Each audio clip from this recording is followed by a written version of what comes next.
বিমস্টেক সম্মেলনের সমাপনী আয়োজন চলছে আজ। কিছুক্ষণ আগে সম্মেলনে বক্তব্য রাখেন প্রধান উপদেষ্টা ডক্টর মোহাম্মদ ইউনূস। দুপুরে বিমস্টেকের সভাপতির দায়িত্ব গ্রহণ করবেন তিনি। সম্মেলনের ফাঁকে ডক্টর মোহাম্মদ ইউনূসের সাথে দ্বিপাক্ষিক বৈঠক করবেন ভারতের প্রধানমন্ত্রী নরেন্দ্র মোদী। এছাড়াও বিভিন্ন দেশের সরকার প্রধান ও বিভিন্ন সংস্থা প্রধানদের সাথেও প্রধান উপদেষ্টা বৈঠক করবেন বলে জানা গেছে।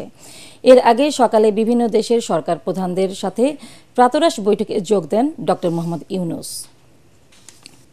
থাইল্যান্ডের ব্যাংককে রয়েছেন আমাদের সহকর্মী একরামুল হক সাইম। তিনি জানাচ্ছেন বিমস্টেক সম্মেলনের সর্বশেষ খবর।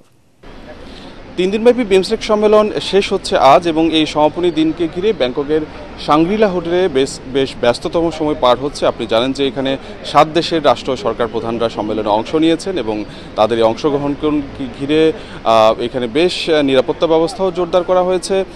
আজকে মূলত এই বিমস্টেকের বর্তমান সভাপতি এবং থাইল্যান্ডের প্রধানমন্ত্রী তার সমাপনী বক্তব্যের মাধ্যমে বিমস্টেকের সম্মেলন শেষ হবে। তার আগে নতুন সভাপতি হিসাবে বিমস্টেকের নতুন সভাপতি হিসাবে প্রধান উপদেষ্টা ডক্টর মোহাম্মদ ইউনূস তিনি দায়িত্ব গ্রহণ করবেন এবং তারও আগে যৌথ ঘোষণাপত্র প্রকাশ করা হবে, অর্থাৎ বিমস্টেকের আগামী দিনের লক্ষ্য কী হবে, আগামী দিনের কার্যক্রম কী হবে সে নিয়ে একটি যৌথ ঘোষণাপত্র প্রকাশ করা হবে এবং দুপুরের দিকে মূলত এই সম্মেলনটি শেষ হওয়ার কথা রয়েছে। তবে এই সম্মেলনের ইস্যুগুলোর থেকে বাংলাদেশ এবং ভারতের জন্য গুরুত্বপূর্ণ দিক হলো ভারতের প্রধানমন্ত্রী নরেন্দ্র মোদী এবং বাংলাদেশের প্রধান উপদেষ্টা ডক্টর মোহাম্মদ ইউনূসের দ্বিপাক্ষিক বৈঠক। এই বৈঠকটি নিয়ে ব্যাপক আগ্রহ রয়েছে বিশেষ করে বাংলাদেশ ভারতের মানুষের।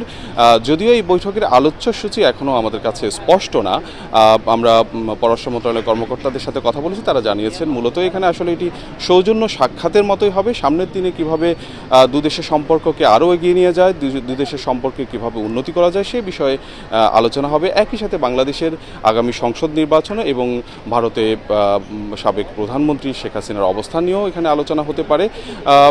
দ্বিপাক্ষিক কোনো সমঝোতা কিংবা চুক্তি সই হওয়ার এখানে সম্ভাবনা নেই, হয়তো অল্প কিছুক্ষণের জন্য এই বৈঠকটি অনুষ্ঠিত হওয়ার কথা রয়েছে এবং এই বৈঠকের মাধ্যমে বাংলাদেশ ভারতের সম্পর্ক নতুন মাত্রা পাবে বলে বাংলাদেশের পররাষ্ট্র মন্ত্রণালয়ের কর্মকর্তারা জানিয়েছেন। আমরা সম্মেলনের শেষে এই বৈঠকটি অনুষ্ঠিত হওয়ার কথা রয়েছে, তখন আপনাদেরকে আরও বিস্তারিত জানাতে পারব।